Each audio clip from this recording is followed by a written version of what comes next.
Setiap kalimah ataupun perkataan di dalam bahasa Arab, tidak kira sama ada ia isim ataupun fi'il ataupun huruf, ia mempunyai hakikat-hakikatnya yang tersendiri. Kita bagi satu contoh perkataan isim, iaitu Muhammad. Perkataan Muhammad mempunyai hakikatnya yang tersendiri.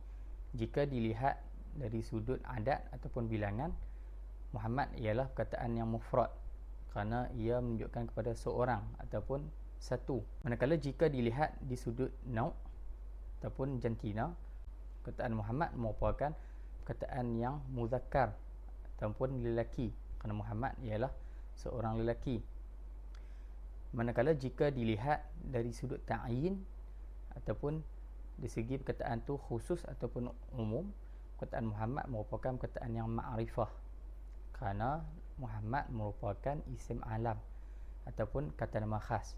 Dan jika dilihat di sudut taghyir ataupun perubahan, perkataan Muhammad merupakan perkataan yang mu'rab kerana huruf akhir pada perkataan Muhammad itu boleh berubah. Kita boleh baca Muhammadun, Muhammadan ataupun Muhammadin. Begitu juga dengan perkataan Fatimah contohnya. Perkataan Fatimah ialah perkataan yang mufrad, yang muannas kerana Fatimah ialah nama seorang perempuan. Kemudian ia ma'rifah kerana Fatimah merupakan isim alam, juga kata nama khas.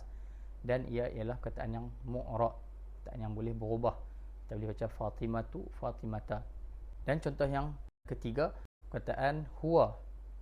Huwa ialah perkataan yang mufrad dan muzakkar dan perkataan yang ma'rifah kerana huwa ialah isim dhamir. Isim dhamir termasuk dalam perkataan yang ma'rifah, dan huwa ialah perkataan yang mabni, perkataan yang tidak berubah. Jika kita memahami hakikat-hakikat sesuatu perkataan dengan baik, perkara tersebut boleh membantu kita untuk memahami perbahasan-perbahasan yang ada di dalam ilmu nahwu.